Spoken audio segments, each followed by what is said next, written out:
I'm glad Michael knows how to do this stuff. And we are now live on Facebook. Hey, everybody, we're live on Hey, Facebook with a Pork and Bean Show with our esteemed guest, Ronald J Morehead and Arlen Chad. Oh, Williams. well, thank you, Michael. I appreciate that intro. I don't know about esteemed, but I'm steamed sometimes. Steamed is press, he's pressed. 50 Oh, years, I'm just 50 happy years to be with with the you. Sierra Yeah. sound. I was just, when I added it up with my fingers, it came to 50 years since 1972 and 74. Mm. That's Yeah, I some. lost I lost a count of my fingers and toes. Uh, Oh my But goodness. you've been such an integral part of perhaps some of the most rational and rooted down to earth parts of the epic thing that we're all going through with the Sasquatch community. Like there was the Patterson Gimlin film, and then Ron Morehead's Sierra Sounds. Those two pillars were like Mhm. indisputable proof, even though it took 30 years for you to get a linguist to actually uh, to actually yeah, verify that it was a language. that was accident, by the way. That was Yep. coincidence. That was Yeah, serendipity or That, something. yeah. yeah. He was trying to find Scott was trying to find a project for his son's school, and Yeah. his son asked what a Bigfoot sounded like, so he started Googling BFRO and found my sounds on there, which Matt Moneymaker put on a few years earlier. He came up to see me in 1995 or 96, something like that. That sounds like a samurai. So anyway, he coined that phrase. Anyway, Arla, it's been a long time since seeing you. I know. Our paths just haven't been crossing, I Uh, guess. uh, We met in 2010, I believe, at Honobi oh, here in Oklahoma. I met you and Scott at the same time, actually. And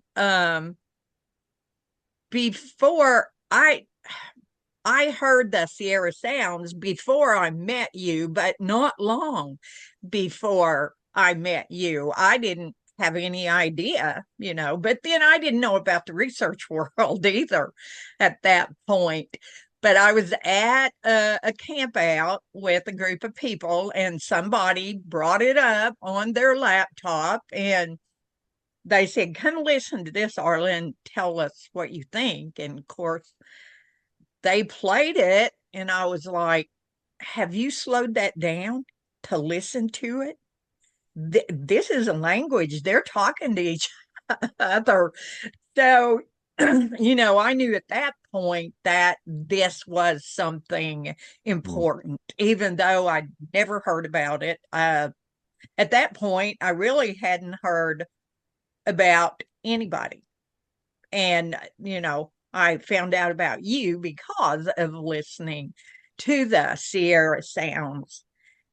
And I just, yeah, that was my first thing was, can you slow it down? This is a language. And I don't know anything about morphemes or morphine or any of that. I do now. I didn't at that time. I don't think it's Uh, morphine. I don't think it's morphines. Morphemes. That's like it's Yeah. close to the name. I forget what it is. Hey, it's what is it? Strings of language or Right. I thought it was just something they give you when morphemes? you're about to die in hospice or something. Oh, that would be cool. You're getting That ready to would die be and then cool. start playing the Sierra sound. Listen here. Listen to that one. So that tells you how much I knew about it. But I knew that there was language in it. Mhm. Uh, at that point, they were saying, well, this is the Sierra Sounds with Ron Morehead. So I was introduced to who you were before I actually met you. Mhm. And then, of course, to Scott Nelson. as well.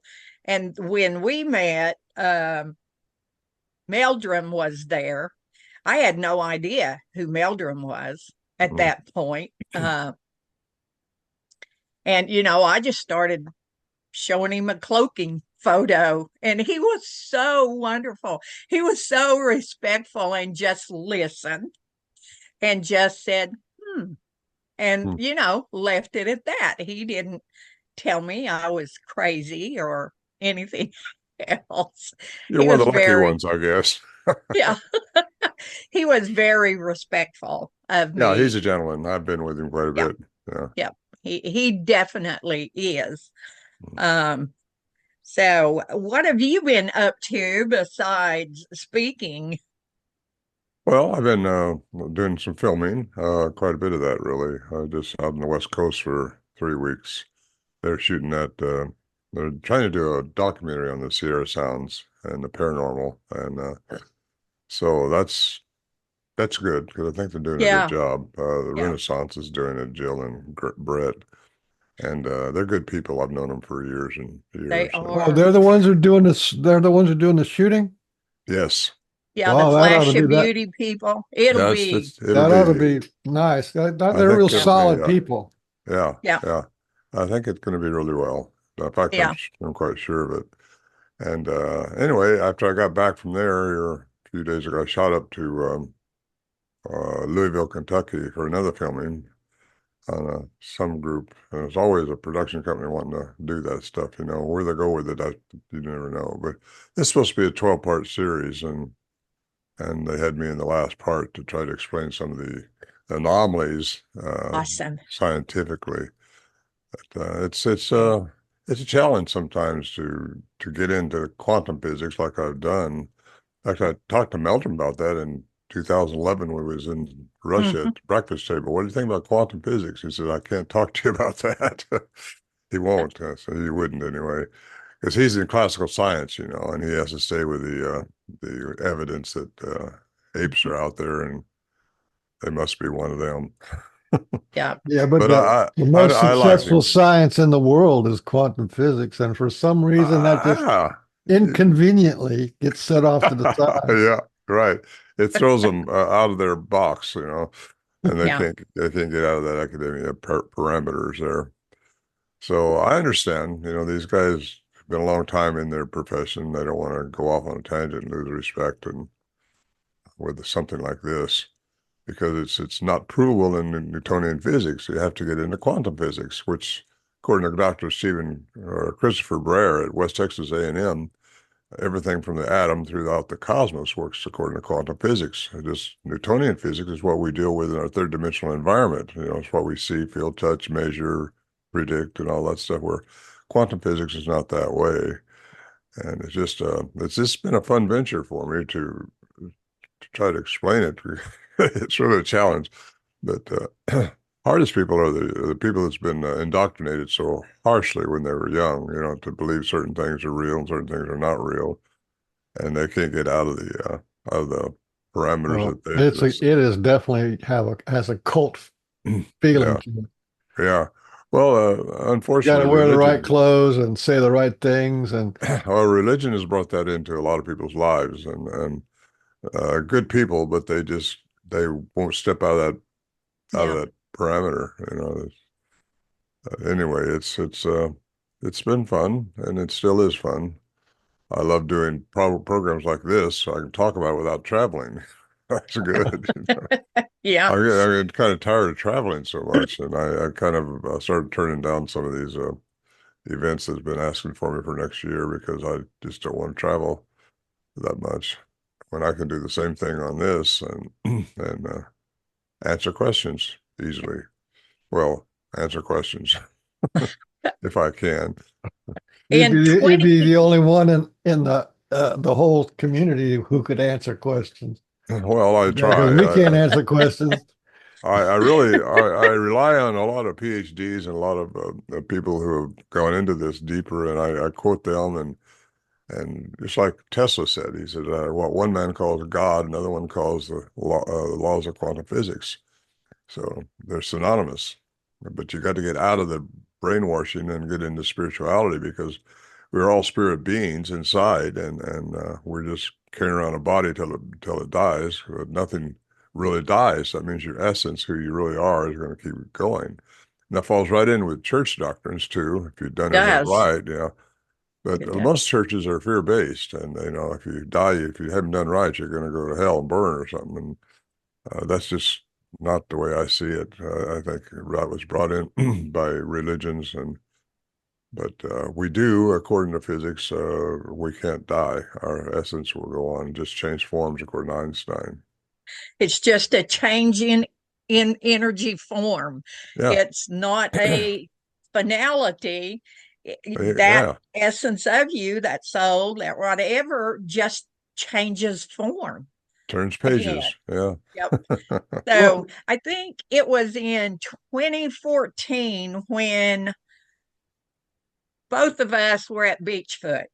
I can't remember the exact year, but I remember I talked to you before I went out there, and you had said to me at that time that you had some papers that you had written and compiled and things about quantum physics.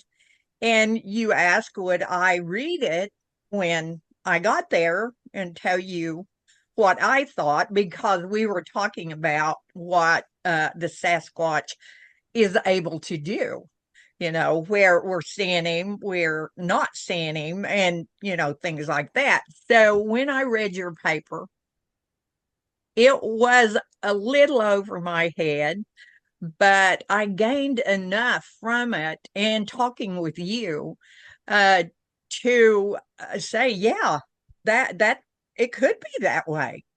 Mhm. There wouldn't be any reason why, it couldn't be that. At Well, that point, I'd never even heard of quantum energy. So, and now I've been taking the light codes activation video, and presenting it to mhm, groups of people. And I talk about the lights and, how quantum comes in particles, but it goes into waves, and it's in those waves, the information. And the first thing I do is ask anyone, do you know what quantum energy is? Nearly everybody knew about mhm. quantum energy. And I'm just like, that's so cool, that I'm seeing so many people that who accept it. Actually, this is how it is. Of course, you're dealing with not just people off the street, you're dealing with people who would have an interest in seeing what it was I Mhm. was presenting. But Everything. I think the Bigfoot world of people um, has a lot to thank you Oh, that's nice for to what you hear. brought to it. Mhm. I Well, agree. thank you very much, you guys. I appreciate that comment. Yeah, everything, as we know, is energy, frequency, and vibration. And that's everything, all energy, which we're made of, vibrates at a frequency. And according to Einstein, according to quantum physics, you find that frequency, you can change matter. Now, that's something to think about. If you find the frequency something's on, you can change its matter.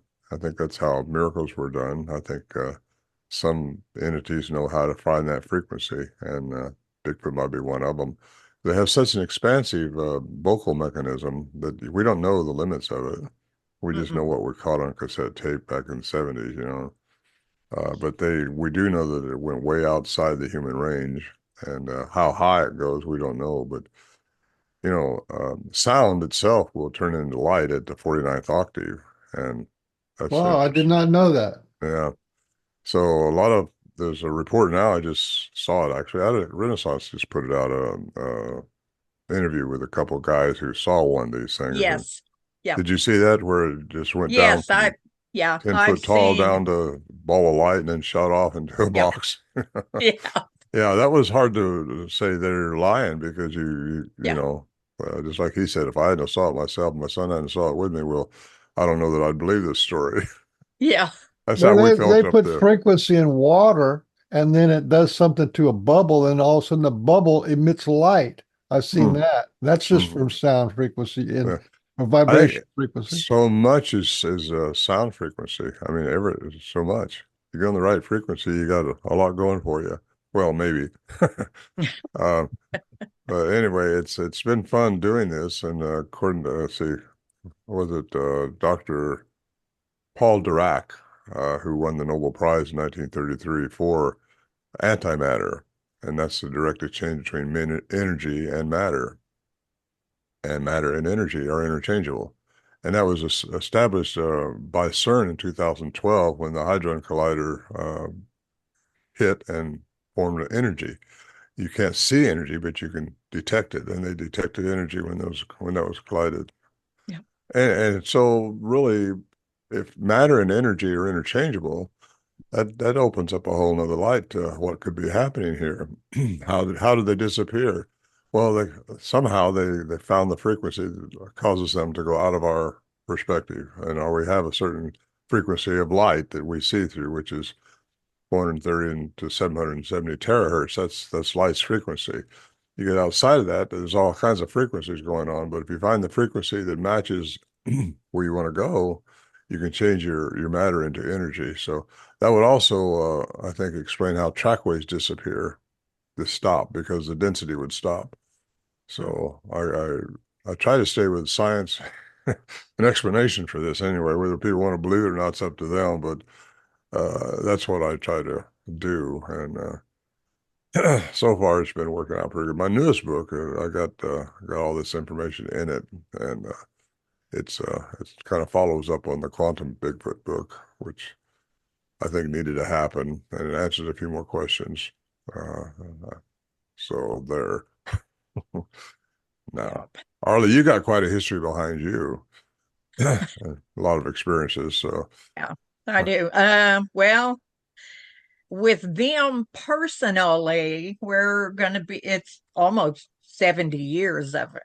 hmm, So that's quite a long time to be able to uh, learn things. And of course, I would say the major learning or understanding that I've had has been over, um, well, since 2009 when everything came and when Kashima came and I started talking about them. There were things before that, a few years, that I was seeing and beginning to understand. You know, as a little girl, seeing them do that stuff, it wasn't a big deal. That's just what they do.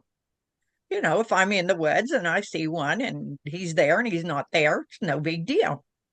But there were so many other beings, you know, that I was seeing, ETs and others, you know, that I saw as well.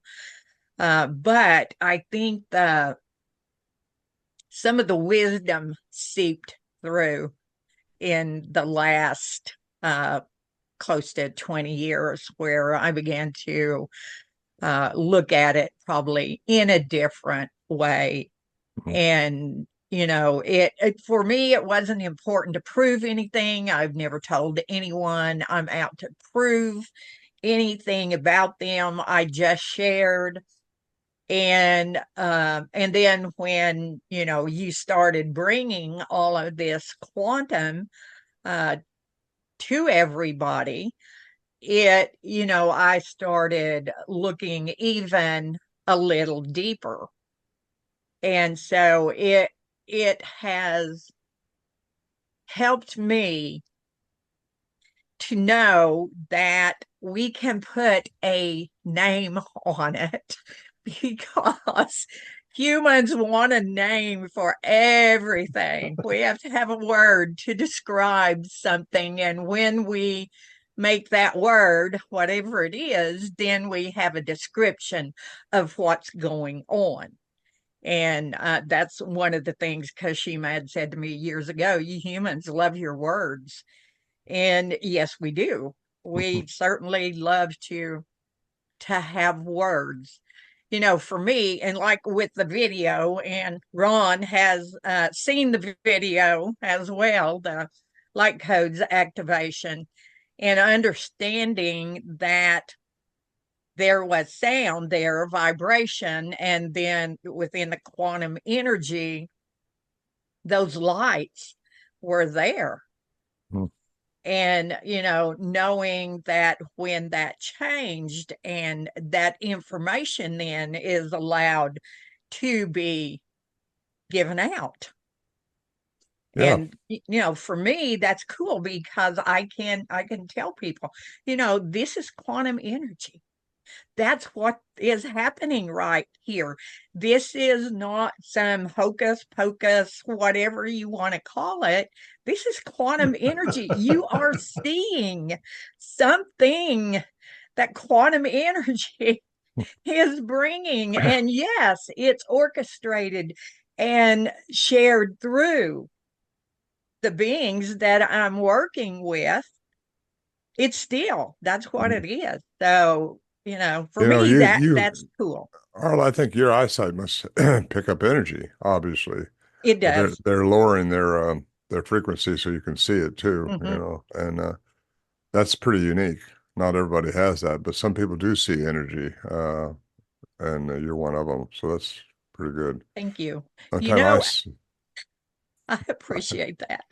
I know when I see it is when I wake up in the night and something's walking by me, and I'm in that alpha state, and just coming out of the theta state, and there's something in the room, and it's not somebody should be there, necessarily. But if we only knew what all was around us all Yes. the time, Yeah.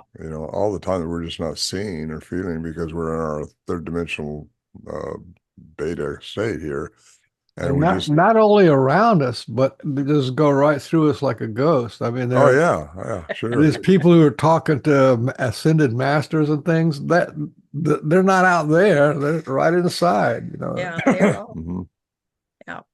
Mind speak is an yeah. inside job, Sure it is. It's just they're tuning into your frequency, your consciousness, and or you're turning into theirs. I don't know how it works. well, I think probably I don't know for sure, but I think they have a way of tuning into you because they can seem to cast fear upon somebody, or they can cast Oh, uh, something else. I was Warren Johnson. I was walking up from our shelter up there to camp one time, and where one of these things had to be behind this big tree, and all of a sudden we just both got frozen in our tracks, and we couldn't explain it to each other. I mean, we weren't talking to each other. We just knew one had to be behind that tree, and we were going to see it run away. We were getting kind of bold then because we knew they weren't going to eat us.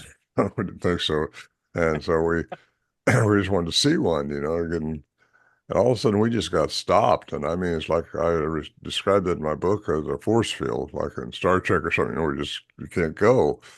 You go backwards, but you can't go forward anymore. And Right. I explained that to Leroy Fish. Remember him? He passed away several years ago, but he was a scientist, and he said, science can't listen to your fears. And I said, well, we didn't have fear then. We weren't afraid. We just wanted to see one. And he said, well, it had to be pheromones or infrasound. So, so Yeah. I went with infrasound at the time because pheromones only work with the same species, right? So, however, now I think in my last book here, I've established where there has to be a human component to these things. I take that out of the studies that I've had done. One, you got Dr. Curlin said this represented an animal. One of the segments in our sounds represented an animal over 8 foot tall. Then you got Scott Nelson says they have a language. Well, he's a two-time graduate of the Foreign Language Institute, and he's very well vetted. And then you got Dr. Philip Lieberman at Brown University says only humans have the vocal mechanism for spoken language like we're doing right now. Everything communicates, everything does. The dolphins do, everything communicates, but mostly through a quantum world of feelings, and that way. But if these things can talk, and they do, there has to be a human component to them. And so all these physicists that said they got their thumbs down because from academia because they said they had to be contaminated, I think are going to be I think that kind of nails it for me anyway. They are part human. And I think they've been here. Well, first of all, I don't think they're all the same. The different aliens have been on this planet and they've done different things to different genomes, and they have played with the genetics on different species on this planet.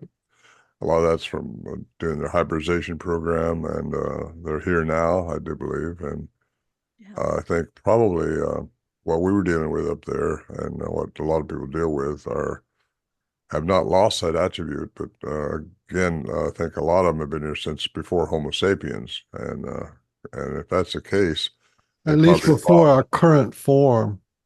Yeah. Before our current form. That's we probably go way back to microbes. Well, the troglodytes did, they formed just like Darwinism says, I think. But then when the Anunnaki got here, we may as well get into that. Because if you get into the cuneiform text, which I've been into now, and it explains a lot of things that I learned in the Bible when I was younger. And Genesis, the first few chapters of Genesis in our Bible, uh, fits right really well with the cuneiform text, except the cuneiform text goes back hundreds of thousands of years. They've been coming here for that long. The Earth is a lot older than, or we're Yeah. finding this stuff all over the world, planet now. I've been into Peru and Bolivia, as you know, and I've seen this stuff that's just unexplainable by modern science. And so things have been here. Those elongated skulls that I looked at down in Bolivia and Peru, uh, they weren't human, and things have been here, and they've done things that we just don't know how they did it today. Uh, the Incas didn't do it, but they did cradleboard their young to try to get the same attributes that these pre-Inca people, the Peruvian people, the Because those Caracas. people had spiritual powers. They those elongated skull people, they could do things, you know. Well, I think we all can. I think we just haven't reached that part, which we got to do. I think we were designed to do that anyway. We've been limited. Our telomeres have been limited for our age, and a lot of things have been limited within us, which we have to learn how to reconnect that stuff. And you do it, I believe, through the pineal gland, which direct the relationship into your heart. Your heart has more brain, more power than any other part of your body, and it has to be in coherence with this thing stuck on our shoulders up here. Because that thing up on our shoulders has been conditioned too much, and until you open that up, you're not going to understand some of this stuff that's out there, and there's a lot out there to understand. And we're Oh, all there is. That we're all There's a that's lot for out sure. there yeah, to understand. yeah. But you get into the Mesopotamian and the Sumerians when they were receiving this and interpreting it from the Anunnaki through those cuneiform texts, which has all been interpreted, not all, but there's over 10,000 been interpreted now, and it gives you a lot of insight on how things really went. And just about all writings have a core into that text, including the Hebrew Bible. But it's all been conditioned by scribes and things who have conditioned on the head. What do they really mean by that? So they put their interpretation to it. There's a lot of good stuff, don't get me wrong, written in biblical passages, but there's also been a lot changed. And you find out about the two brothers and Enoch and Eniel, what went on, and it just really I encourage anybody to delve into that because it's so fascinating, and it just keeps me going because there's so much more to know. Oh man, the story of Enkidu and There you Gilgamesh. are, yeah, Gilgamesh, yeah, That when you actually read that, you hear a story, but when you actually read it, here's this guy Enkidu was covered with hair, and it took him like a couple of months to shave off all of his hair, so he would look like and he was basically a human. But I mean, and he was 8 feet tall and really strong and lived in the wild. So yeah. one of our first epic stories was about a Sasquatch type being who Mhm. befriended a king. Mhm. Yeah, Yeah. yeah, that's a good one. I have not read that, but I've heard it, If and you I've read it, all. it's got this Uh, whole sexy thing going on with and some political intrigue going on. Yeah, well, when you hear about the fallen angels, in the Bible, and then you read the cuneiform text on the ones that came down and decided to take a third dimensional environment here like we are, you find out that that's the fallen ones from the Bible, and yet they're called the Anunnaki. At least the bad ones were. I say bad ones. They went against the will of the Creator. So it's really fascinating. But you get into Gilgamesh and Enkidu well, the word God in the cuneiform text is plural in all accounts of it so far. They've not found the word God. And when you hear the passage that says, let us make man in our image, that kind of rings into that. But somehow God has been put in the singular form for most readers. So they think of it just as one entity out there. But the Anunnaki is where we're doomed to, not doomed, but it's where we're designed to go to once we leave our embodiments. And you got to get through this three-dimensional environment though first. And that's by responding to people with love and compassion instead of hate and be a victim of some circumstance or something. We can't be that because everything we got coming to us is coming to us pretty much from what we have selected. Hey, I don't Yeah, like to say we that. choose. Yeah. We Well, choose what we have it's to going live to in the be. now. We have to live in the now. Yeah.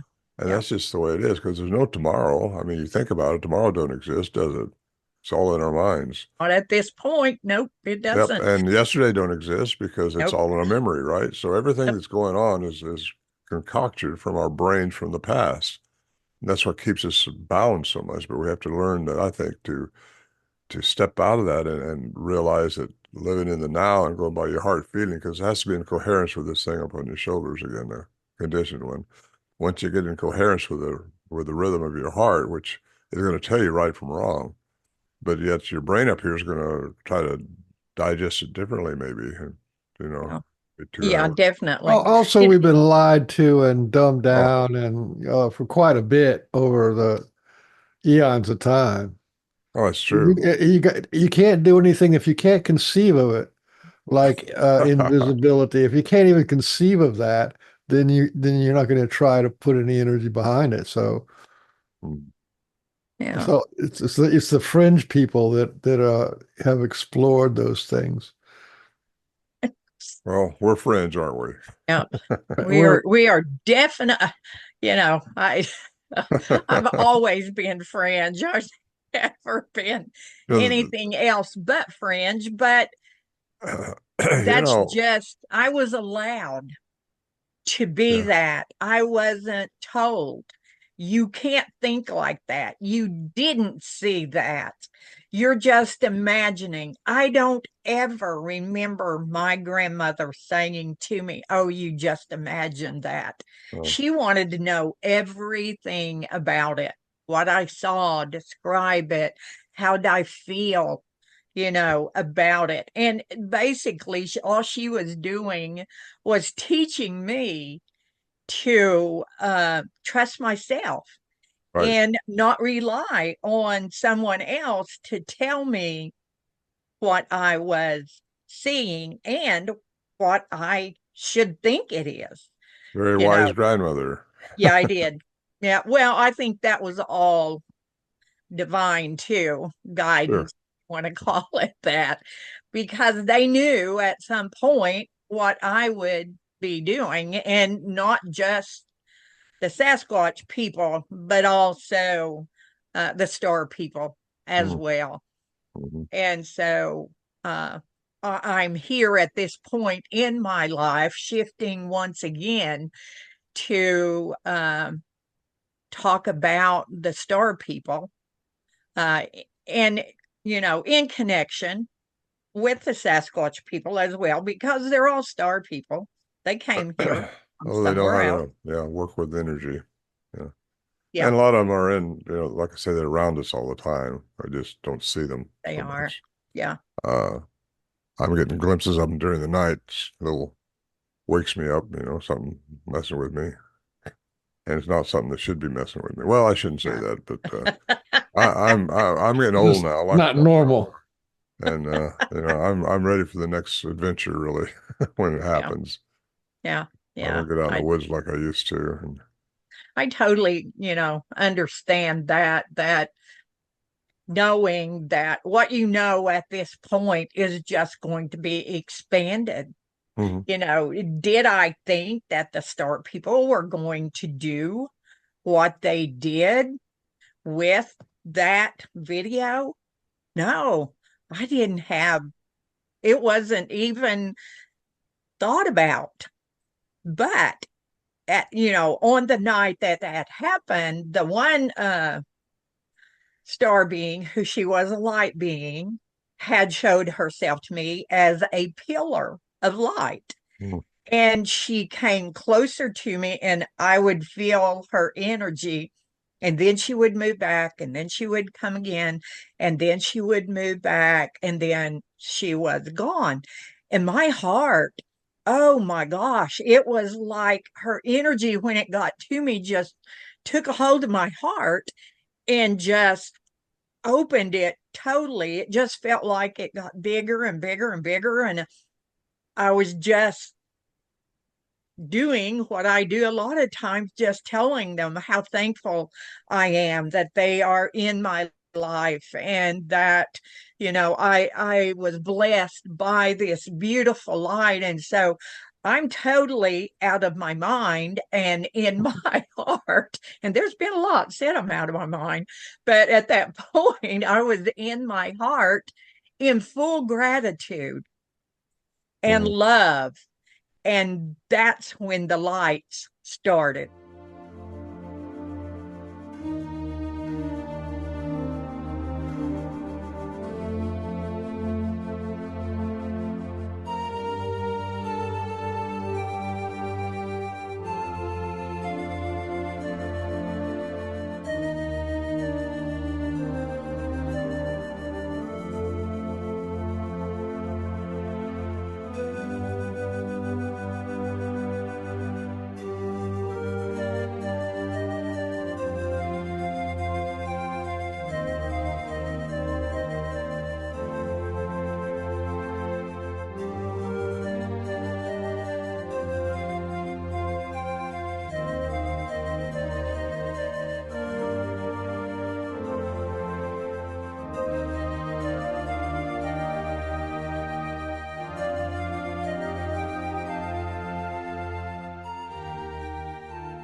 Mhm.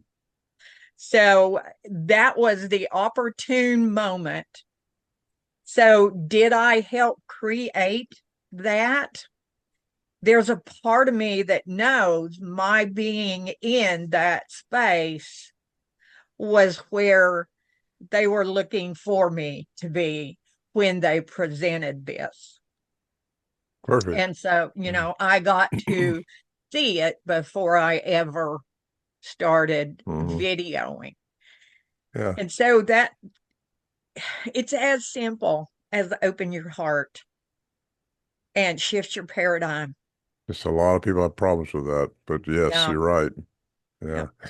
I try to meditate this every day and get your heart and your chakras, I call it. Well, I don't call it everything. You know what the chakras are. It's balancing your system through the chakras. And once you can get your heart in coherence with the brain, then you're going to be open-minded because you'll be listening to your heart's brain, and it's going to lead you in everything that's right. And that's just the way I see it. And so far, it's been working for me. Uh, Oh, just I think it is anyway. I believe it is. But we're all one energy. We just have to get into that. Even Christ said, I wish that all could be one with the Father as I'm one with the Father. So we all are one. We just have not learned how to totally indulge in, what's the word, get totally get involved in it, totally so that we're all consider and know that there's one energy and we're all part of it. Like, That's what's pretty neat. yeah, And because uh, yeah, when you get to that point, your whole world shifts. mm, as well And it should, yeah. yeah, and you begin to look at things in a totally different way. You And do, yeah, you do. we've been for so long looked at other people and judged them. Mhm. You don't look like me, so you're not like me. You don't live where I live, so you're not like me. You're different than me. That's And why we're not so, supposed to judge. yeah, exactly. Everybody's got everything Yep. on their own to respond to. No one else should tell them what Mhm. to do. 'Cause people ask me questions all the time. What should I do about this? You got to follow your heart and just learn that that's your karma. It's your thing to follow. Because if you don't learn to follow it right, you're going to learn to follow it right sooner or later. That's just the way it goes. And that's the third dimensional environment that we're in. We got to graduate from that so that we can jump up and get into the other realm where all these aliens are and teach them a lesson. Grab him by the scruff of the neck. But I do think that our ultimate goal is to get into a ninth dimension. That's where the Anunnaki were, I believe. And once we got there, but you're only going to get there by going to 3, 6, and 9. And that's the Tesla manifestation code, in my opinion. That's my own little decoding process there. Yeah. You have to Those graduate from were, the third dimension, and you're going to stay here until you do, one way or the other, one body or another. And once you learn to be compassionate and not be a victim, and just do everything in love, and really that's what it's about. And then you're going to graduate into through the fourth dimension of time. That's where I think a lot of ghosts are that we're seeing the energy of, and mm, they're waiting to pick. This sounds weird to religious people, but they're waiting there to pick the family they need to get into to respond to everything that's they're going to respond to that they miss out on the first time around, or second time around, or third time, or whatever. So that means multiple embodiments, which I didn't was not brought up that way, but it has to be that way from what I'm reading and studying and hearing. Um, yeah, so I think it makes sense because we have to respond to everything in this life or the next life or one life on the third dimensional environment to ever graduate out of it, and that'll get us into the ethereal part of this cosmos, and then we go from there. Depends on if you take it on an AI body or not.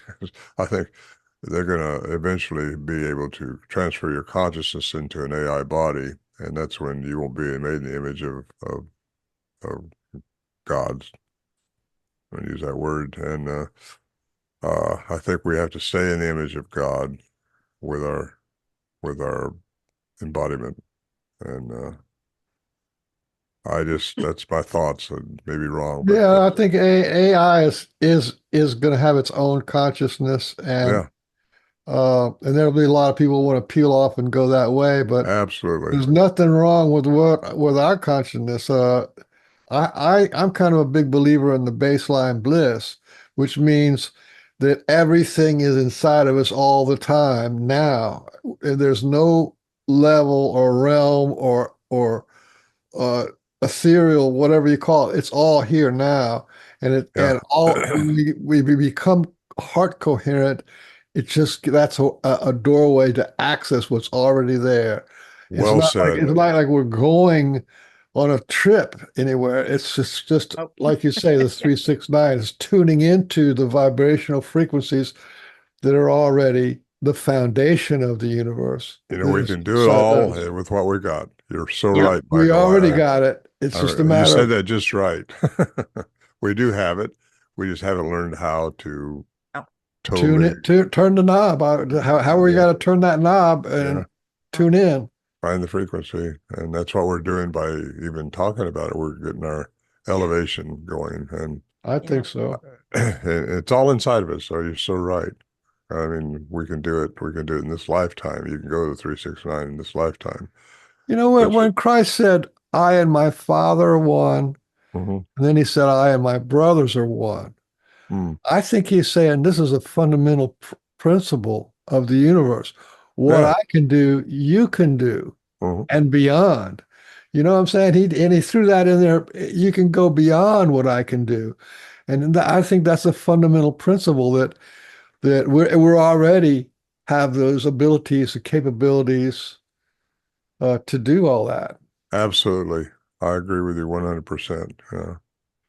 Just learning how to get there in one embodiment is a trick, and we got to learn that. And I think we're learning it. You know, it's coming out. I hope we are. Well, I I are. think we are. we're I getting an are. education. I tell you what, That's why because your name is Arla, huh? We from are Arla. from I from the are. night from around the 1970s or late, yeah, from the early 1970s when they started doing open heart surgery. They've had something around 5 million people have died on the operating table and then been brought back to life, 5 million.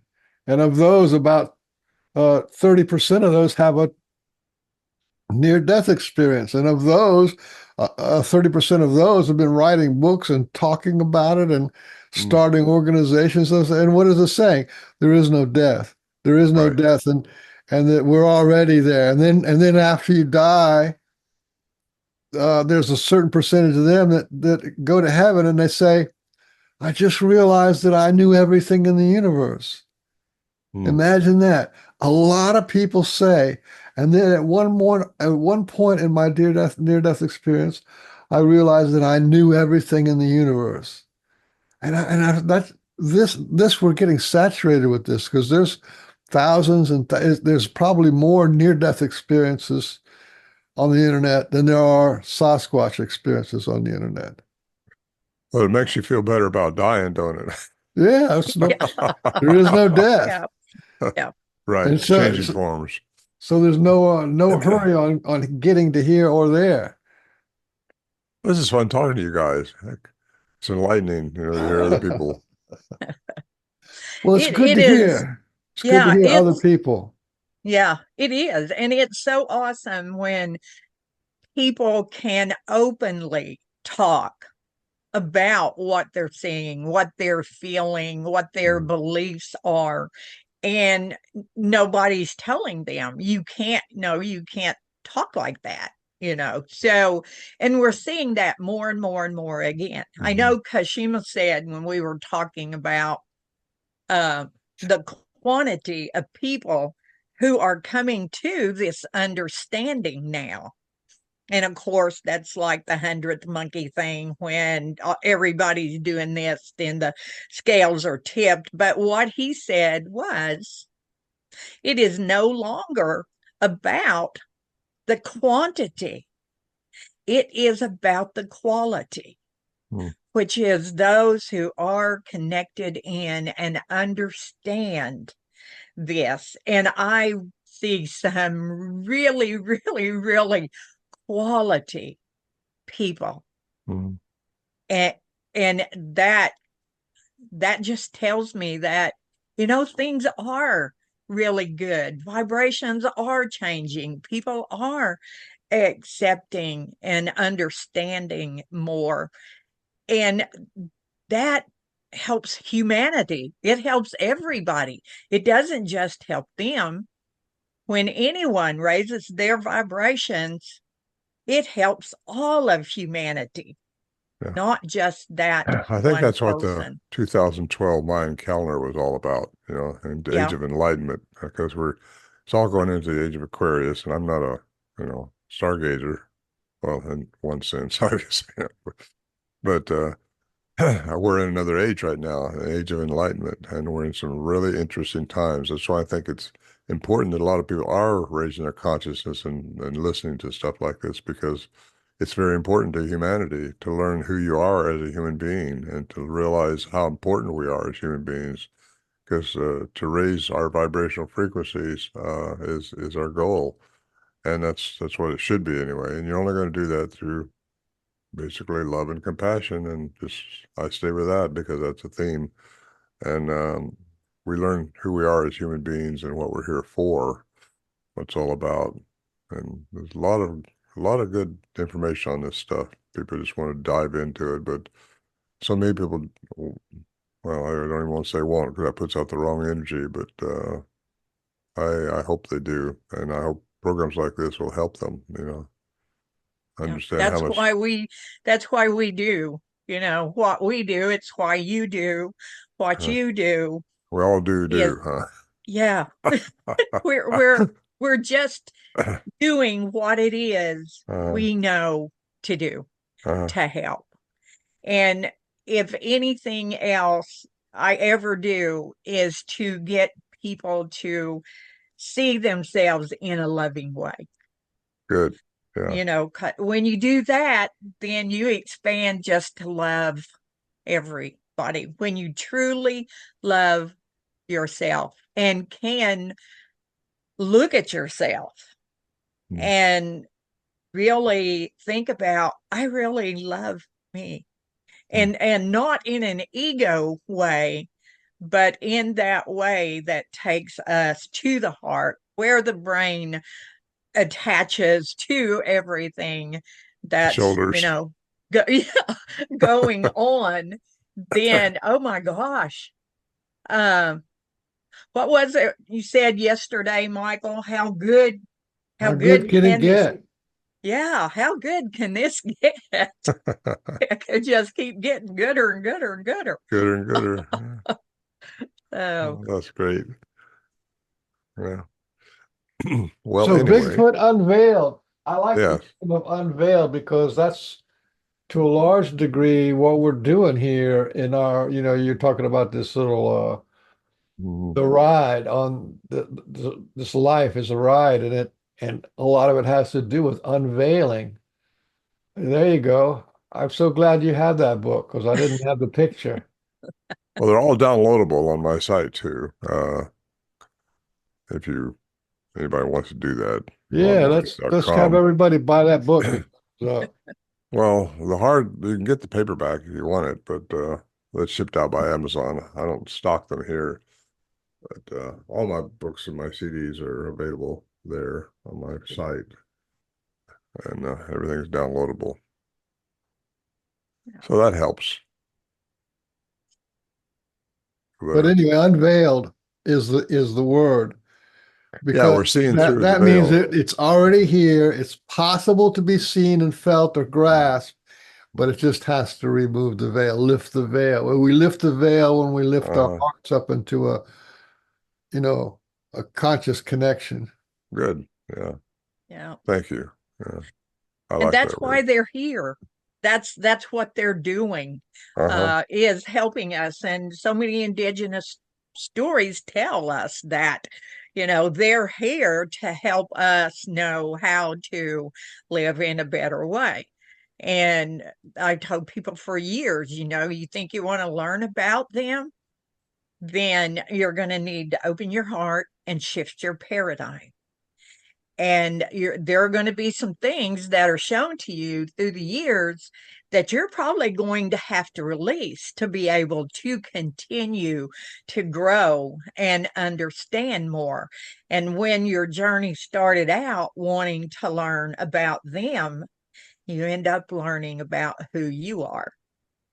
And, for me, that's been the thing that I hope to share, was that they can help us. They're one of those who are here to help us in this 3D world to understand more and more. I mean, they do things that make us go, whoa, how did that happen?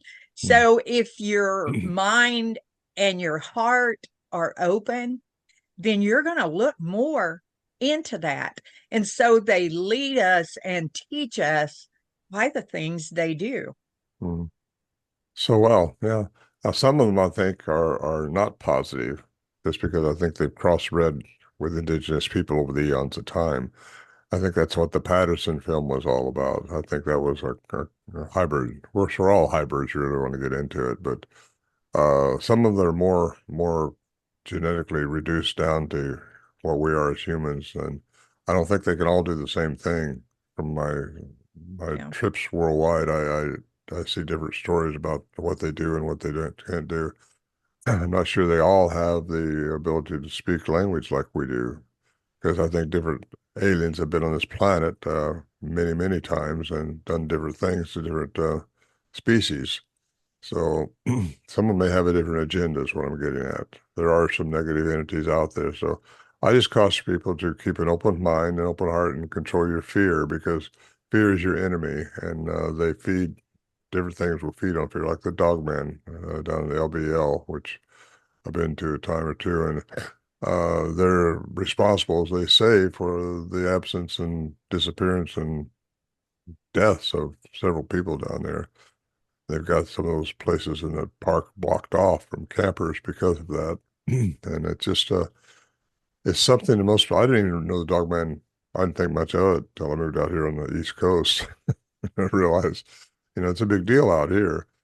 However, there's some people up in not Oregon, in Ontario, up above Ontario, so they could take me to where the Dogmen are, and they're they're not malevolent, they're benevolent, and they are able to see them every time they go, and there's no fear. But I think everything, if you have fear in you, it's just absence of knowledge, and just learn more about it, and your fear will go away. And that's what I try to tell people: is just control your fear and control your ego during all this stuff, because you have to watch for that. It's a human characteristic, but we all have it, and we just have to watch for it and And not. we create those experiences. Yeah. Um, I was taught, and I do believe that if we were not here having this experience on this earth, there would be no demons here. There would be no need for demons, because what do demons do? That's They right. teach us things if we're open to see them. Uh-huh. I've never had a bad experience with anything. I've had many with the dog man in Kentucky and different places. I've never once had a bad experience, Uh-huh. but I understand about them. And so what are they going to push? They're going to push your fear. They have what I call gut energy, which hits you in that solar plexus, that hits that fight or flight thing that goes on, Hmm. and other beings. So we are creating those. And I've seen this proven so many times on a personal level, being out in the woods with people who we had the same experience, but theirs was totally different than mine. And they were in fear and thought they were about to be ate or Yeah, something. And yeah, I'm just standing there acknowledging that, they're hmm, there. But what I learned was those people who had that experience, they already thought that's what they would do. They didn't know what they were, but they were afraid. And so that fear kicked in and created that reality. And I yeah. believe we humans do that all the time. We are creating our Sure. reality, You're so you right. know. Yeah, So many things that we perceive as evil um, are something that we create.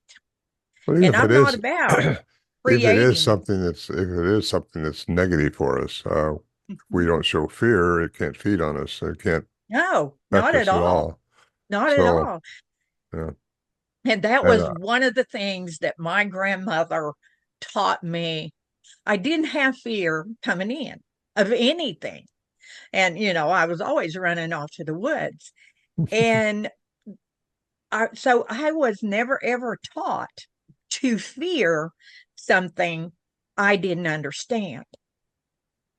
And so I haven't carried fear with me my whole life. Now, I can say that I've been around energy that a lot of people they would want to let's get out of here. I don't yeah, like this.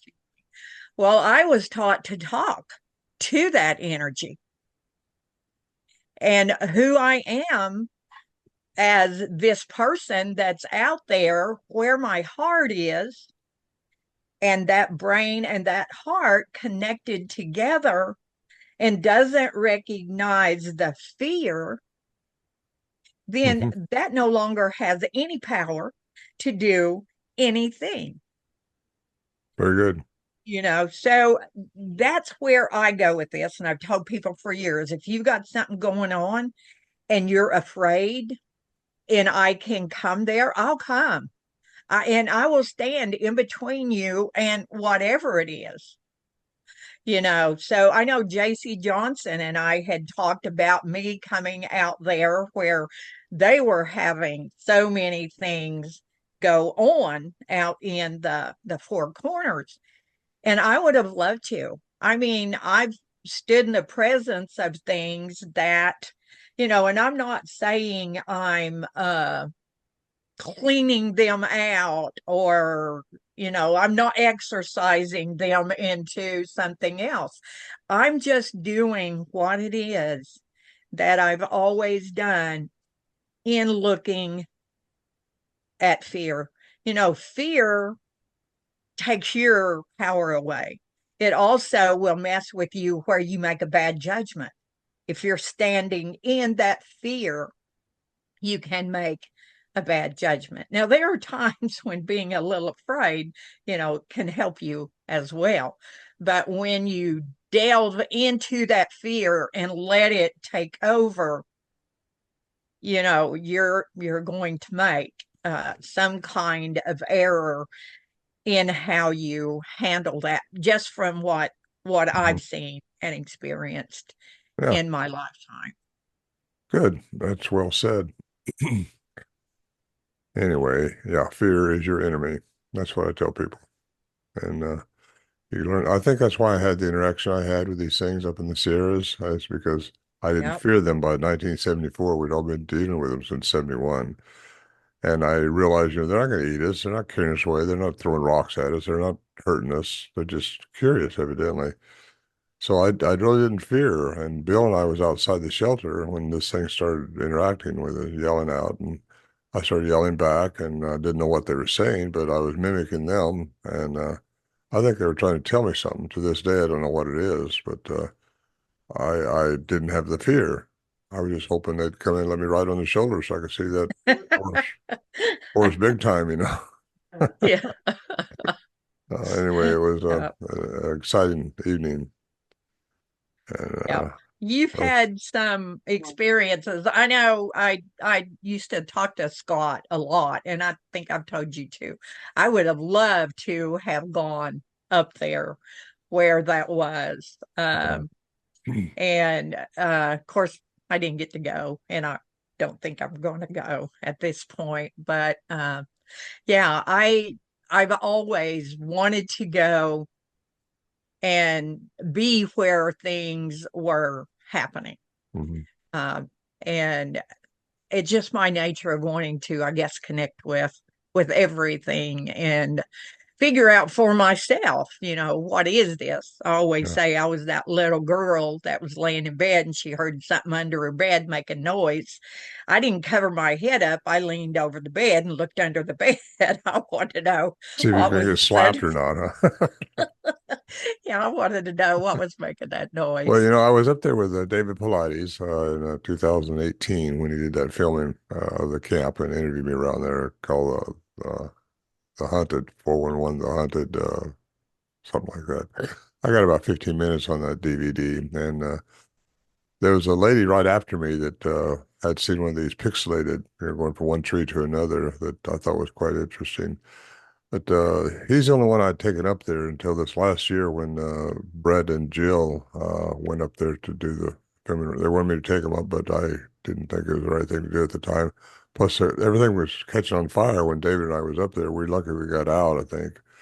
But a lot of the area had been burned. But they did go up there, Brett and Jill with a cameraman, and film David Johnson, who was Warren Johnson's youngest son, and he took them up there. They was able to find the camp okay, and they stayed there for a day or two and got to film him there at the camp too. And so that'll be part of the documentary coming out when it comes out this next year.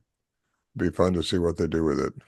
Oh yeah, yeah. They it when they asked me, to be in both of the documentaries, I don't usually just invite somebody here uh unless somebody else tells me, yeah, this is good. this is good. This is something you need to be a part of. And that was Marcia Moore. Oh, And it was interesting. We were talking, and I had put some photos up on my Facebook page of when I was there at Beachfoot, where we were all sitting. Rhonda and I were sitting there with some others and, just talking. And in one of those photos is Brett and Jill. mm, And I'm like, and they said, well, we met you. And I'm like, I'd met a lot of people all along the way. But I thought that was so cool um, that they were there when you were there, and we had talked extensively about this quantum energy. And here they have this Flash of Beauty paranormal Bigfoot uh-huh. now. So it's like all these little synchronicities that I see, across my life, that this person, I was going to be connected to that person because I Mm, knew this person or that person and had no idea at the time. And I think that's what makes life so exciting yeah. is, how gooder can it get, you know? Uh-huh. Yeah, I was supposed to be out of Beachfoot this year, which I hadn't gone in years, going way back here now, in North Carolina. And I flew out there, but I just couldn't get there for that. And uh, I had a couple of issues in my immediate family. My daughter's mother passed away, and some issues with my grandchildren in California. So I had to do some other things while I was out there. And but I miss that, that camaraderie that we all, did I say that right? Camaraderie, Yeah. conversations. Camaraderie. But That's yeah, saying it Brett and as Jill, I OG. think, was Commie there. radicals. Commie Yeah, radicals. that's better. Yeah. Anyway, Yeah. it's all fun and it's all Yeah. good. And you're right. We make our tomorrow by our memories from yesterday, and that's what our brain is all Yeah. prepared to do. So if you had a fear about demons and all that stuff in your life, and that's what you've been trained to think of here, you're probably going to have that happen out in the woods unless you get a hold of that factor and realize it's really your own making. Yeah. Yeah. I believe that's one of the things we are to learn in this third dimension Yes, is absolutely. to, Uh-huh. understand that and not, hang on to it. Uh-huh. Oh. Well, And I've I have a asked, question for oh, Ron, good. if you don't mind. Are you, did I interrupt you, Arla? No, Oh, not at all. Oh, please. I have a question. The question was, we talked about it first thing is like 40, 50 years this has been going on. And could you tell us a story of how it is that you um, shifted from a flesh and blood animal to there's some quantum physics going on here that I don't really understand. When was it that made that? What was it? And around what time does that shift happen for you? Well, it just sort of gradually came in because I had to figure out the anomalies that were going on up there, the lights, the sounds that we couldn't identify. And I don't mean the vocalizations, I mean the metallic sounds, just different things, strange things. And Al Berry actually said, stay with science when you're talking about any of this stuff up there. So I figured, well, there has to be an answer to this stuff. And classical science just doesn't answer it. So it made me delve into what's really going on in the Earth and in the cosmos, and that's quantum science is going on. You go all the way back to Max Planck from 1918 when he got the Nobel Prize for quantum mechanics, and that's a big deal. Most people just don't want to get into it and don't try to understand it, but you can understand it. You can, and it's not that hard to get your head around the fact that everything throughout the universe works on the laws and rules of quantum science. Once you realize how much more there is that you're not seeing in this Newtonian world that we're living in, uh, you open your mind up a little more. And I just kept growing on me, kept me researching, got me all the way back into, like I say, the cuneiform texts of the Sumerians, and the oldest written language known to man, and it just how the core of a lot of the ancient texts came out of that language, including our King James Bible. And I started analyzing, looking at both of them because I knew the Bible pretty well. And anyway, it kind of got me into there's more going on. You know, what religion has taught me, you're going to go to heaven when you die. Well, quantum physics says you're just going to change forms, so they kind of go together. And you got Tesla saying what one man calls God, no one calls the laws of physics. So really, I kind of graduated into it. I'm still graduating into it because we still have a lot more to learn. And otherwise, I'd be walking the water and making my own wine. uh, So that's what got me into it, and not going back because it just doesn't, nothing else makes sense to me. And that makes sense to me. Uh, I've been looking into. But I uh, appreciate you guys having me on today and let me talk about this. And I appreciate what you had to say too, you guys. So you got a lot to offer. We've got a lot to offer. yeah, we do, Yeah. yeah, and to offer it and not hold back, but tell the truth of how we see it. That Mm, doesn't mean everybody's going to jump on the bandwagon and say, "Oh yeah, I believe that too." But if it just creates a question in them yeah. where they will begin to look Plant the for seed. themselves, Plant not the what seed. I say, but if something I says triggers something in you, go find out Mm, about it. right. Exactly. Yeah. So there. Yeah. The photon likes being a wave. That's what I heard from a physicist. A photon likes being a wave, and they don't really like being a particle. So How would, if they're left to their own devices, they'd be a wave. If you're not looking at them, they're a wave. how does he know that? Well, I don't know. It was an Because once interesting, he looks at them, they're a particle. right? Once he looks at them, they're part. Because if you don't look at them, they're a wave. Because that means if they have free will, they'd rather be a wave. Yeah. Uh, We're an interference pattern, and they're fun. yeah, that's good. Never thought of that. Yeah. Hmm.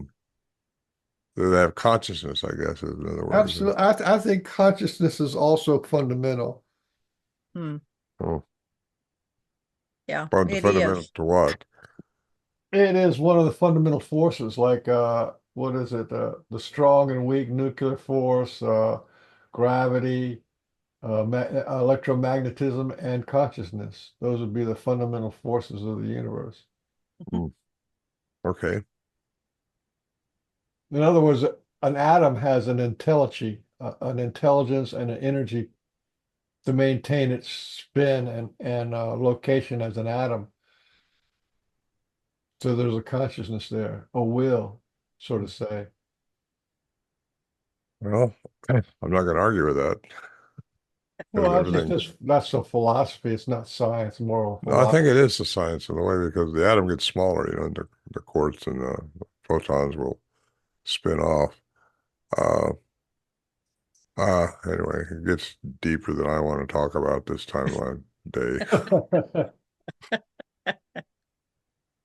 Oh my Yeah, goodness. yeah. So Atoms do like to you, hold hands too with other atoms, so they form molecules. And so evidently it's supposed to be a lot of fun. It's supposed to be a lot of fun for an atom to hold hands with other atoms and form a molecule. Well, there any Eves out there? Want to hold hands? Oh, never mind. That's a bad joke. oh my gosh. Yeah.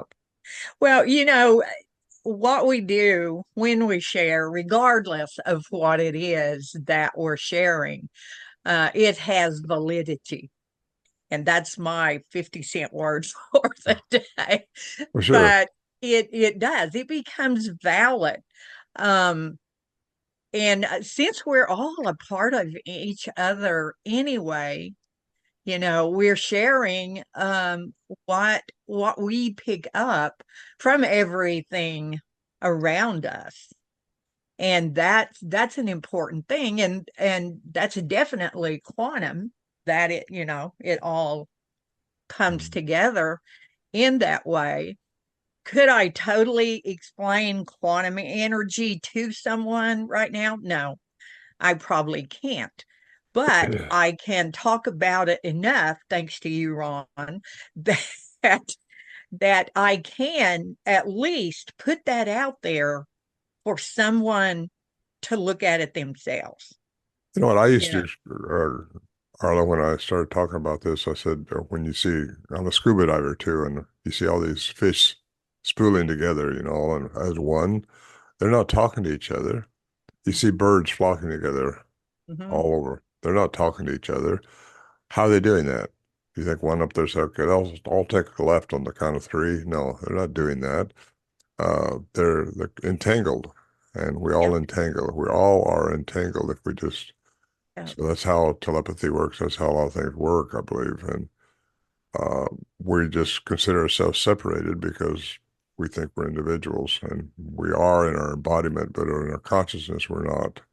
We're all one energy, and that's what these fish and birds do. They yeah. all know which way to go without talking.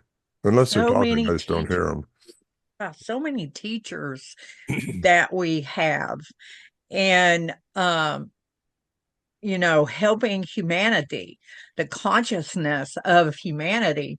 Like when you do a show like this, and Ron, you're bringing all of this knowledge that you have. Um, it then is spread to so many energetically that others pick it up and may not understand it at that point, but you planted a seed. You planted an energetic seed within someone else. And so at some point, that seed can be triggered to go, wait a minute, I heard Ron Morehead say something about this. I got to know more about that. Well, that's what I'm all about, Arla. Yeah. Michael, I'm just trying to say what I think, and I'm not trying to prove anything to anybody. I just say what this 50 some odd years has taken me to. And I think it's the most important thing is that we understand who we are as humans, and we're made to be creators. Think about that one. We're made to be creators, and we're not creating very much. Well, we are, but we create our future. We create tomorrow from our past, and it's just that's why we got to live in the now and not worry about things so much. Uh, Yeah. I'll still use my calendar though for stuff like this. Well, Aim yeah. high. That's I all we got was to do is almost aim late high. because I was into something else. But yeah, this world we live in is just so awesome.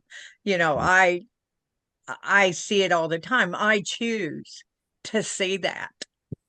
And I know that there's a lot of things that are going on.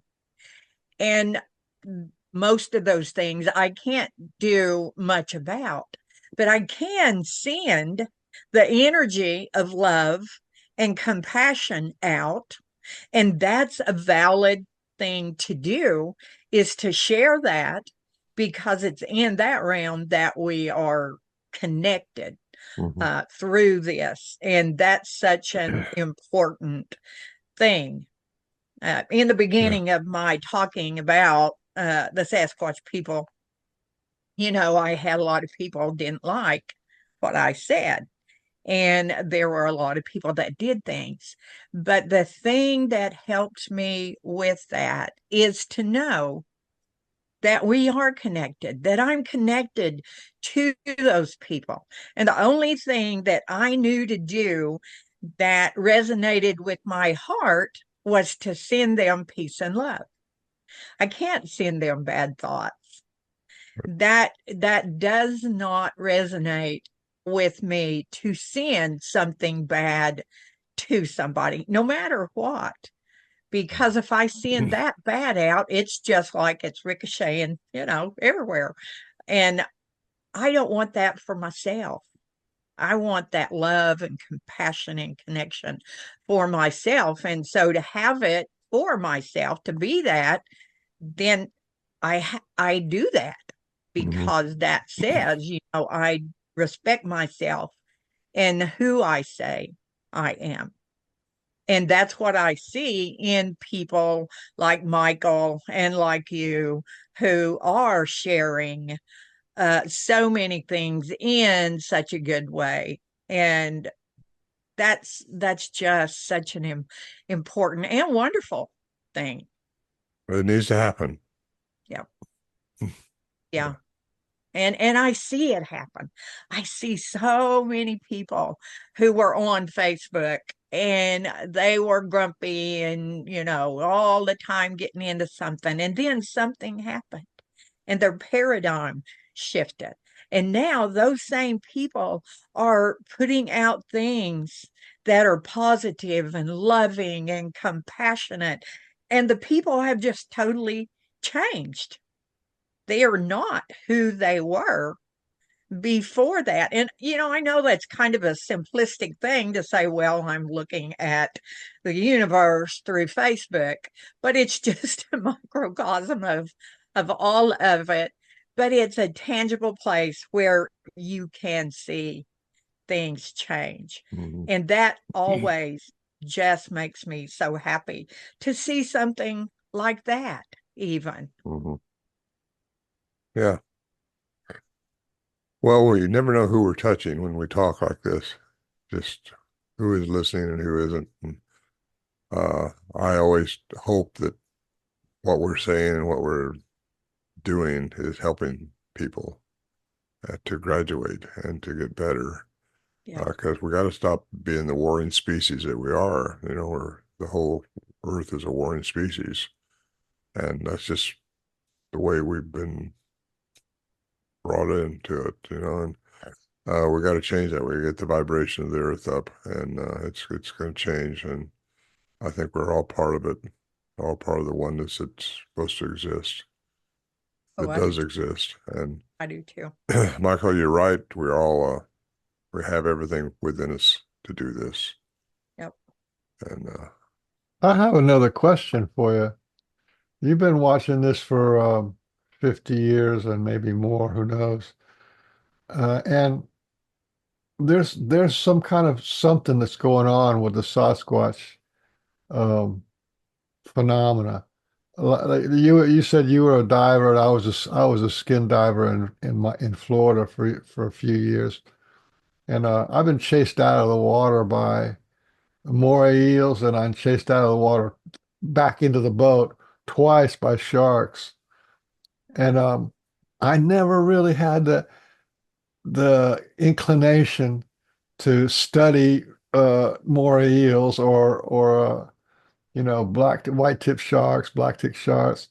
I never had that inclination to devote my life to be, about sharks. But then I'm looking at, well, there's something about the Sasquatch phenomena that people dedicate their lives to it. And now for a year, one example is 50 years, and all has got 70 years of being engaged with and concerned with the Sasquatch people. Do you have any insight onto that? Like what is going on there to compel people to dedicate their energy and free time to Sasquatch? I think it's got something to do with the unknown.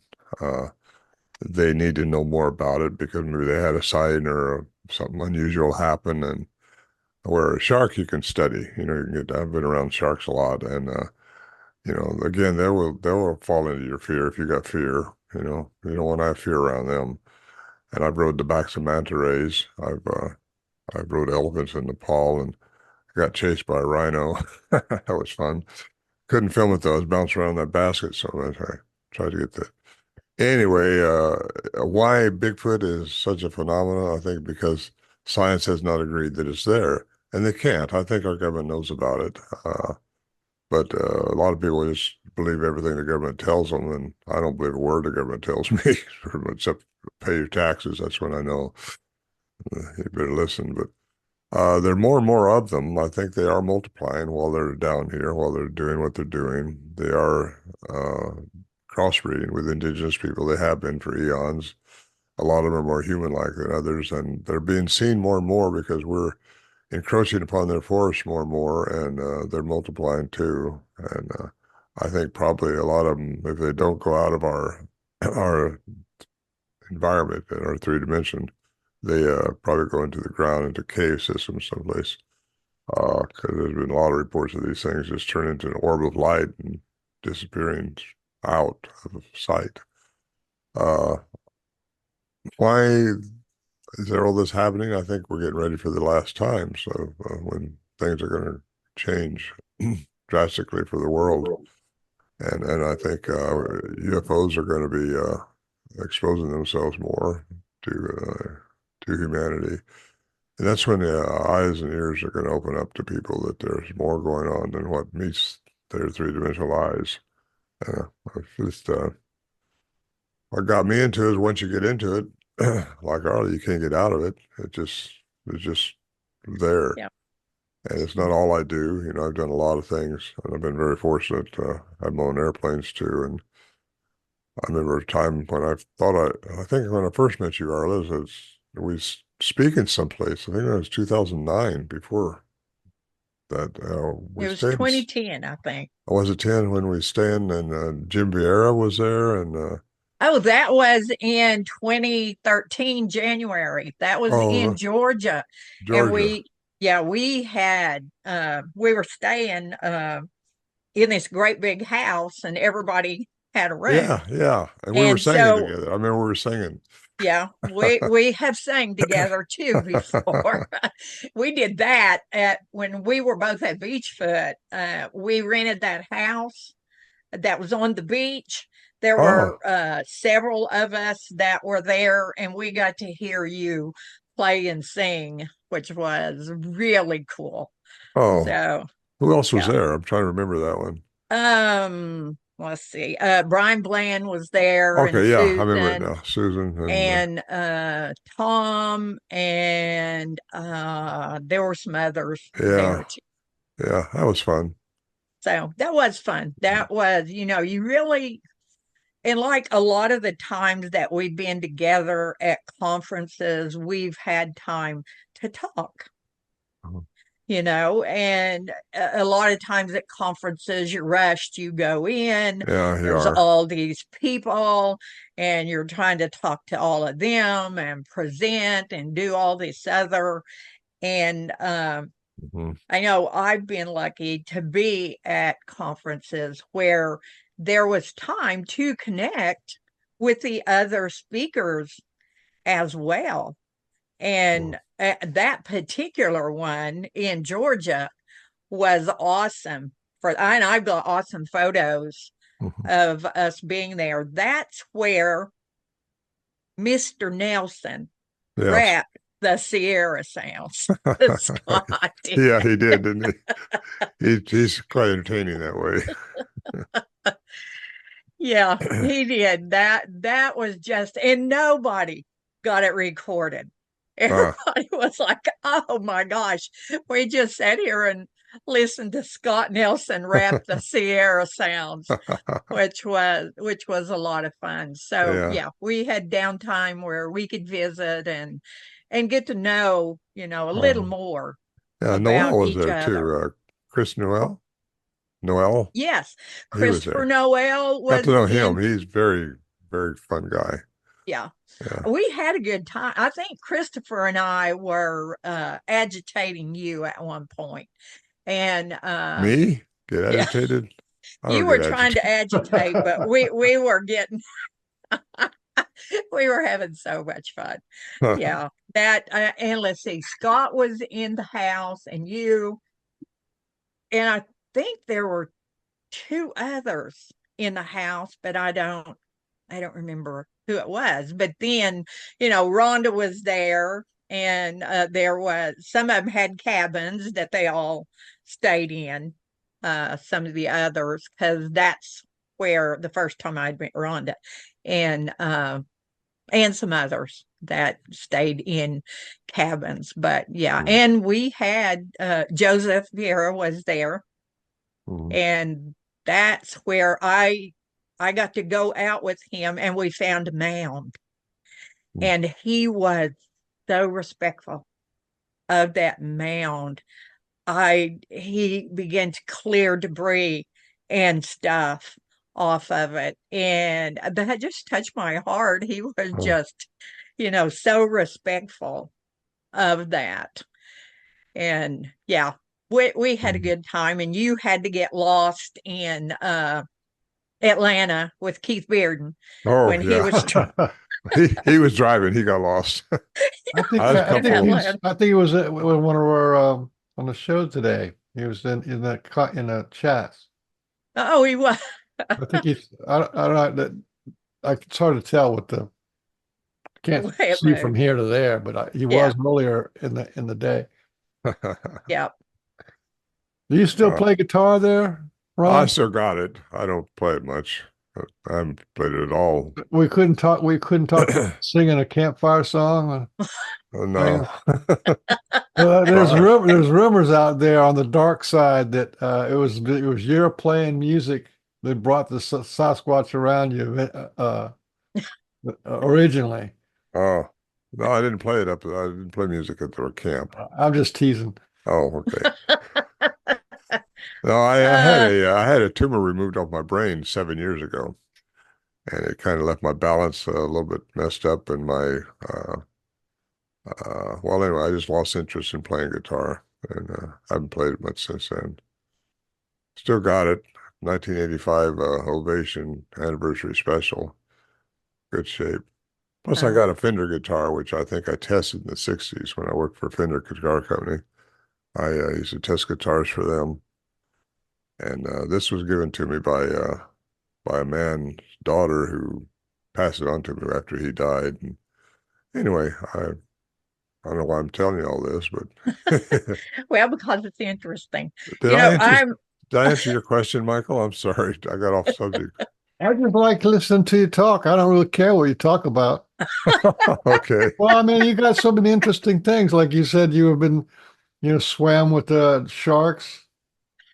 Well, Oh, I got one that I think beats that. I was chased into the water by the largest African crocodile um, in captivity. That was I almost died that day. why would you oh go my into the God. water with not crocodile? Uh, well, the crocodile it was a captive crocodile, and in the wintertime in Florida, it liked to get out of its enclosure, which was like a big circle with a big pit, and they would jump out of that pit and try to lay in the sun. In the wintertime Oh, when it's cold. Then it was a big deal to get it back in the pit. It took like a lot of people and a couple of chickens oh yeah, had to feed it some chickens to make sure that it was full, and then you had to get it tired. So anyway, they plop it back into the pit, and I was taking off the tape from around its mouth, and but when I was doing that, it was all tied up, and then somebody else was untying the back and the front, and then this one guy who was supposed to be the helper, and I was between the crocodile and his water that he wanted to get to. That's his safe space. So I took off the wrappings around his face, but somebody else had pulled off the rag that was over his eyes, so he couldn't see. Right. So if he took that off, so this crocodile opens up his eyes, and then he opened up his mouth, and so I'm actually touching his mouth, and it's going like this. And they stand up. You wouldn't believe how big those things are when they're up. I mean, he was over my head when I was squatting down. That's hmm. how big he was. When they're big animals. Yeah. And then he chased me into the water. I mean, he took one step forward, and I took one step back, and then it was two step forward for him, and I was in the water already. Wow. Must have been an exciting day. It was exciting. I remember it. Yeah, it was a long time ago. That was Yeah. in a, I Well, guess, this hat band's got alligator, not crocodile, but alligator teeth, except for the one yeah. that's a shark tooth there.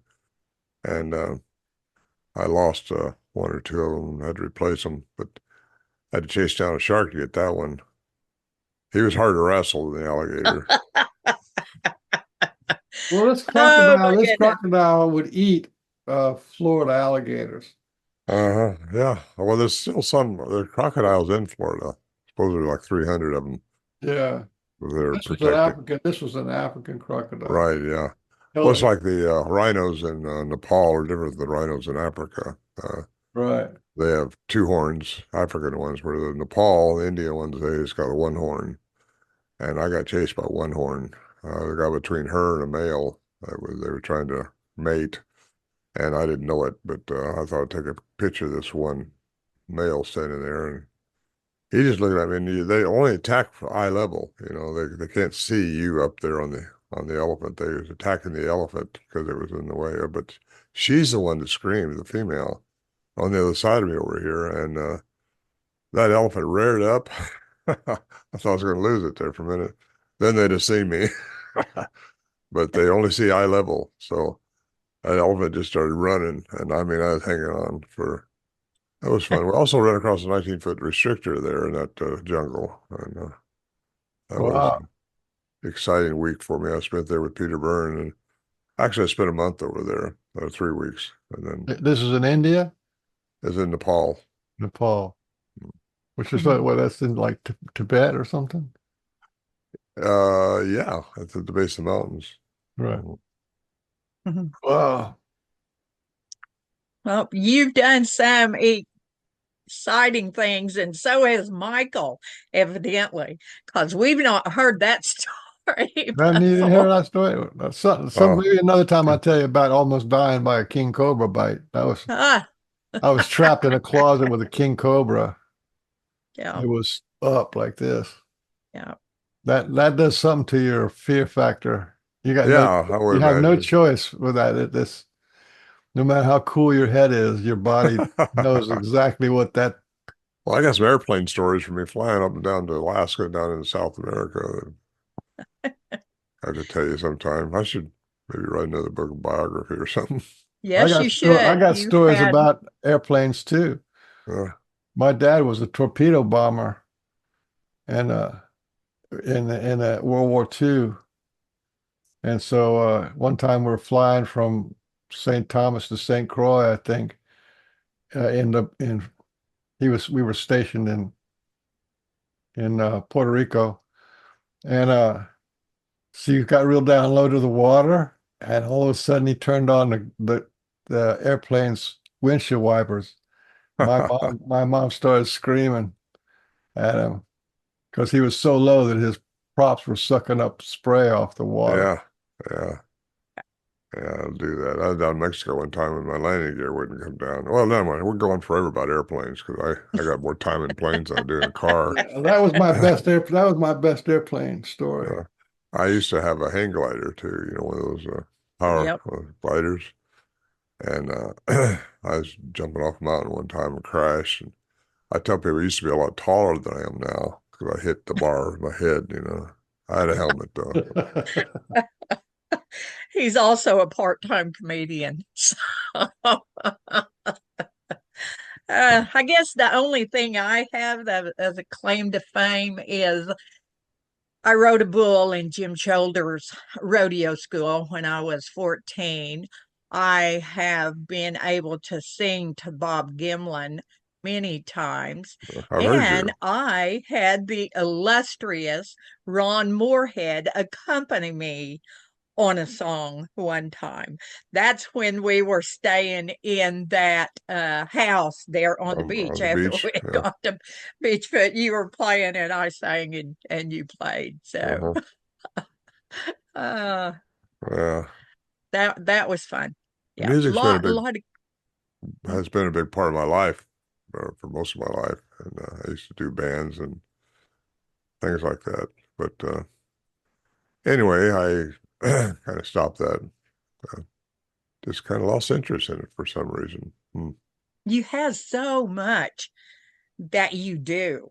And, in just your quest to know more, that Well, in yeah, itself takes a lot of time. the inquiring mind wants to know.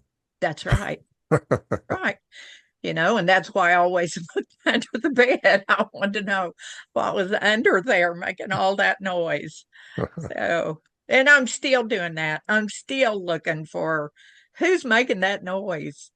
So, yeah, What Yeah, I'm most it's good. impressed by is how Ron is so gracious with his time. I mean, Yeah, I have he not really is. heard you turn down anybody who wants to do a podcast. And for a long time, it was almost anybody who wanted you to go give a talk somewhere. So just thank you for all your um, persistence and generosity. well, it's what I want to do. It's what I want to do because I think it might help people. What I what I think I know and what I do know. There's things I know and there's things I think I know, but I have been experiencing this thing longer than most people and had the interaction with them, which kind of brought it to the forefront. But actually, Al Berry, I got to give tribute to him because he's the one who fostered the sounds studies at the University of Wyoming. And then you got Scott Nelson who brought him forward a little bit. Then I researched and found out that doctors, uh, uh, Brown University, Dr. Philip Lieberman, only humans have it. So there has to be a human component to them, to what we interacted with. I'm not sure they're all the same. They all have the same attributes. I don't think so. So thank you very much for that, Michael. I appreciate that. And Arla, been good talking to you too. Yeah, it was. I enjoyed it. Of course, I always enjoy talking to you. So, Thank you. We'll see each other again one of these days. yeah, I hope so. I do. I'm, Any last messages? We're pushing Uh, an hour and 45 minutes already. yeah. Mhm. Well, that's probably long enough. I got another one of these to go on to here in a little while. So, There you go. Every yeah. time we've ever talked to you, you always have, I got something to do today or tomorrow. Yeah. Yeah. Well, I had one last night too.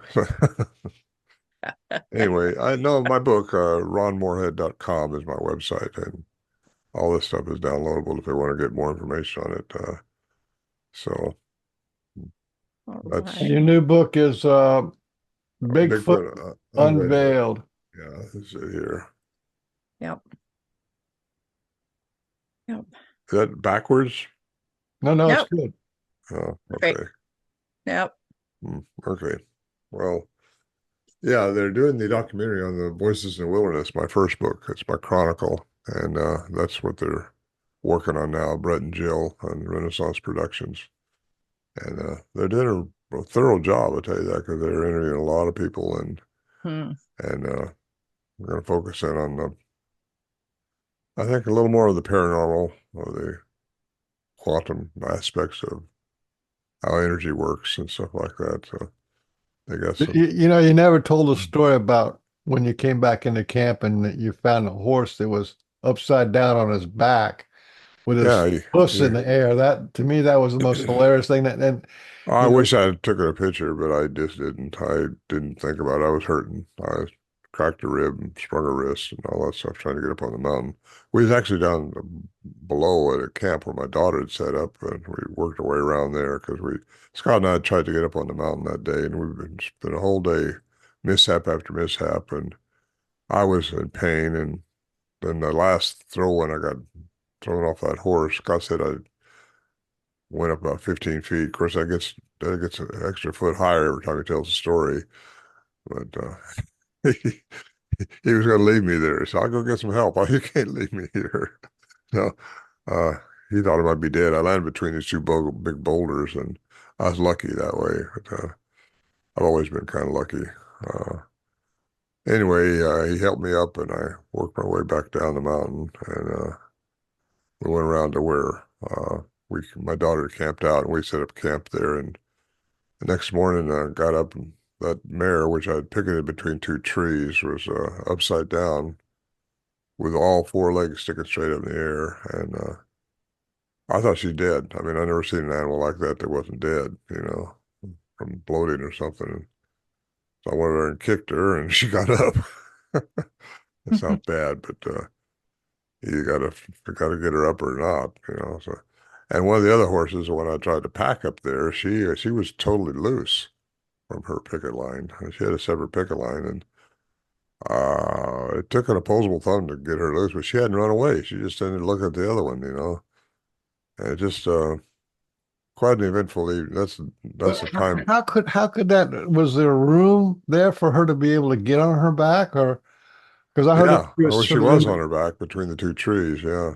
between, yeah, so but she could somehow roll over enough to get I, back. you know, I hope she. I don't know. I mean, I really thought she was dead. She just what causes a horse to do that with not being dead, unless they're just really, really, really cold. I don't know, she might be. But when I started kicking on her, I pulled her head up. I helped her up, and she got up, and that was good to see. But that's the day also. I don't know if it's the same day, but my daughter had a sighting at that camp. And later on, we found the trackway, and it was really embedded deep. I got a picture of that in my Voices in the Wilderness book. And the trackway just stopped. Well, that kind of put me off on okay, how'd this happen? I've heard that report before. And there's a lot of researchers just put them off and say, well, a helicopter must have picked up the Bigfoot, for not leaving on the track. Well, The silent helicopter. well, I started looking around. I looked at trees. I looked at where it could have jumped to. And I mean, those trackways were deep too. Scott couldn't even make an imprint in them. Whatever it was really heavy, bipedal walking. And uh, I got off on a track. Well, how does that happen? Well, it got me in another element of antimatter, which is matter and energy exchanging. And once it exchanges, if they can turn the matter into energy, they wouldn't have a density anymore and they wouldn't leave a trackway. So that would answer that question for a lot of people that have had that happen. And I got a chapter of that in my book too. That's about that stuff. But anyway, yeah, it was quite interesting. Scott had a few things happen to him he talks about, but uh, it just they were there. Yeah, they were I say, there. Do well, at you least one of them think was. that it was there when you first started going up there in the very beginning before uh in the very beginning? When you think about it now, do you think that they did what they did maybe with a purpose? Yeah. I mean, I first of all, I didn't go up there in the beginning. The Johnson brothers started going up there in 1958, and they'd had things happen, but they just put it off to a bear, wolves, or coyotes or something. And it wasn't until 1971 when they had that interaction happen or that rowdiness around the camp. So Warren seems to think that one of them got burnt on the stove or something. Is what caused them to scream out and make their sounds. And then that they went out and looked at it later on when all this stuff stopped. They seen the track, big big track in the mud there, and they realized there's something big up here. This is 5-toe track, and they're avid hunters. I mean, these guys could shoot a hummingbird from 50 feet away, I think, with a pistol. Very very active hunters, and they were well, in fact, Warren Johnson passed away a few years ago. Lewis Johnson just got on the documentary with me. He's still alive. He's in his 90s, with Brett and Jill doing that Reno Renaissance production and got interviewed, which is the first and only time he's ever been interviewed. And I don't think he'll ever be interviewed again. Neither will Bill McDowell, who was with me. And they got to talk on camera, which I talked him into that. And that was pretty good. Finally, after all these years, they said, want to have nothing to do with anything like this. Anyway, where was I going with that? Um, what was I Just saying? I got a you good were memory. just Just don't Yeah. last as long as it used to. Yeah. You were just talking about, I'd ask you, did you feel like there was a Oh, purpose well, I to, do. When they were interacting with me in 1974, that was on purpose for sure, yeah, because they were asking me something. You can hear that on the tapes that I got on my second CD, and it just, yeah, there was a purpose behind it. I don't know what the purpose was, other than maybe if I could be on programs like this someday, because it took me a part of a circle to get around to where I am with who we are as humans, yeah, and to determine within my own research anyway that what we're dealing with does have a human component, and that's an interesting thing right there. Uh, yeah, I don't know if they all do, but they all got something in common because they're big and hairy. But again, I think that kind of helps camouflage them too a little bit. yeah, they can stand right in front of you. And that was one of the things Jill and Brett said when they came to Oklahoma. They didn't expect Oklahoma to be like what it is, because there are places you can't even see through the woods. So Uh, anything could be there standing still and, blending in too, and you would never see them. I see that a lot, that mhm. they're there. And if they're perfectly still in all of that, then you might not see them. You might feel their energy too. You're Yep, sensitive to that, and yep, we all also. I was walking the woods up there one time, and that same feeling I told you about earlier with Warren and I trying to, we just got froze in our tracks. I got froze. I was by myself. I wasn't thinking about Bigfoot. I started looking around saying, where's that coming from? Because I couldn't move. I just couldn't move. And as quickly as it came, it went away. And I never found the source of it, but it was that same feeling.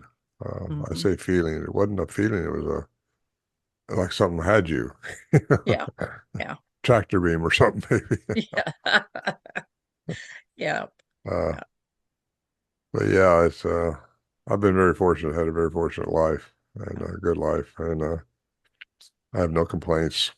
Uh, Well, if their purpose was to help bring you to who you are today, I'd mhm. say that's pretty cool. Well, it is cool. Thank you. Yeah. And you too. Yeah. Thank you. Yeah. And Uh, you too, Michael. Yeah, thanks for showing up. I hope you stick around another 10 or 20 years. So I don't know if I want that. I don't know. Only if I got more to do and more to say and more things to talk about. But Life's good. yeah, that's the only reason And I'm if here if now. you Because die, I hope the Sasquatch meets you in heaven. That'd be a I've been big on the edge. I've been on lot the of edge fun. a lot of times on the edge with my life story. But uh, I don't know. It's just an adventure. That's what life is. Experience and responding to experiences is what I'm learning to do better. yeah, And that's what we all got to learn to do better is don't be a victim of anything yeah. because we're never victims. Never. Nope. It was awesome having you on here. And when you leave us, I want you to hug that beautiful woman there Oh, yeah. and send her my love too. I'm lucky to have her. Yeah, She's a lot of help to me. yeah, yeah. Uh, She is. She's special. oh, she is very special. Yeah, yeah. She's one of a kind. And, I'm glad. I write about her in the 53rd page of my Quantum Bigfoot book, how we got together. 'Cause I knew her when she was just a young girl. I knew her parents. Her parents lived not far from us now. They moved back here with us, close to us anyway. And we all get along great. And I tried to talk her out of me because of such an age difference. I really did, but she wasn't having it. And she's a trained professional. She's Yeah, does a lot of good stuff for people. And I'm just lucky that she cares for me. yeah, And yeah. uh, I'm not sure I deserve it, but I guess I do, or I wouldn't have it, Evidently. huh? And she helped you as well to continue what you're doing Yeah. in this world. And that means a lot. that Sure she does. came and has Yeah. helped you. Yeah. Can you? Yeah. She Because takes off. you still got a lot to say. Well, she's got a job too. I mean, she works for this health clinic that where they naturally try to help you with sound.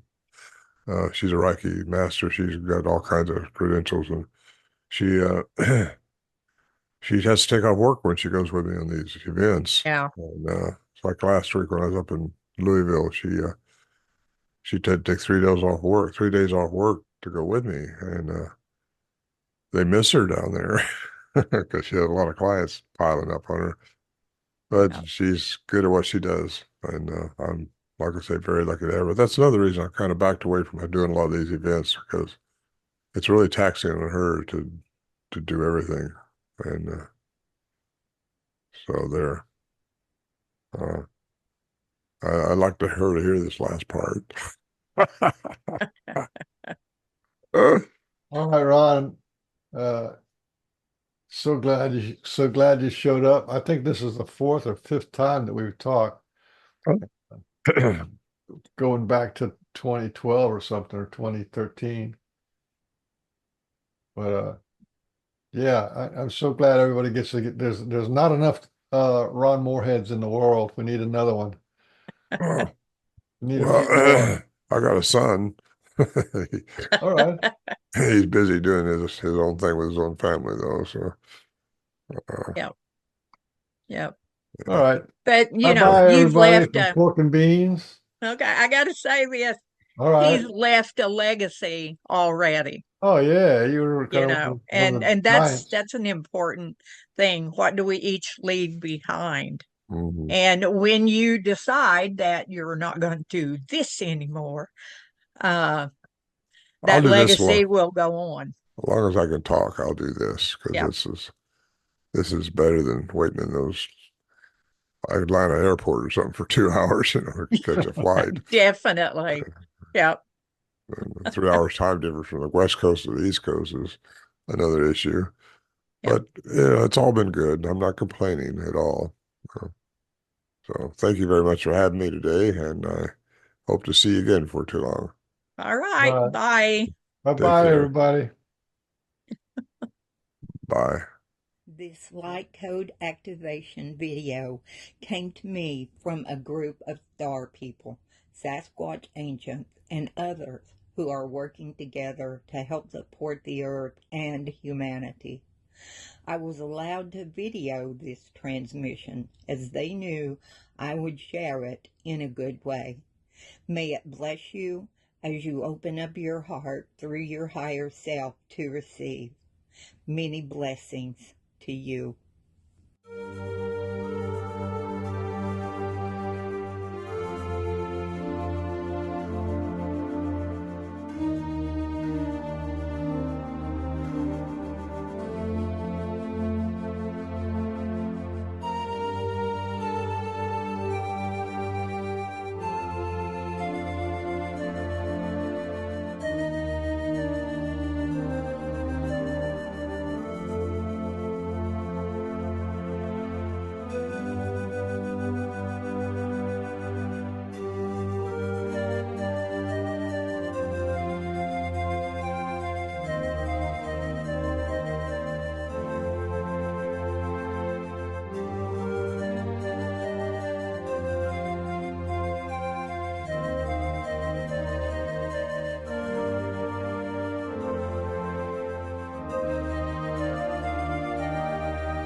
way ah hey oh way ya, way ah hey oh elo, Elohim way ya, way hey yo, way ya, way ah hey oh way ya, way ah hey oh elo.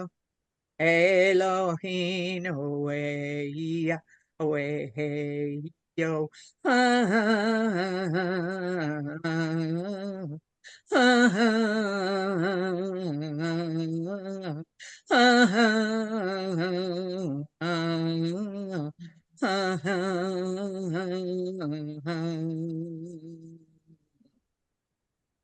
Way, way, hey, way.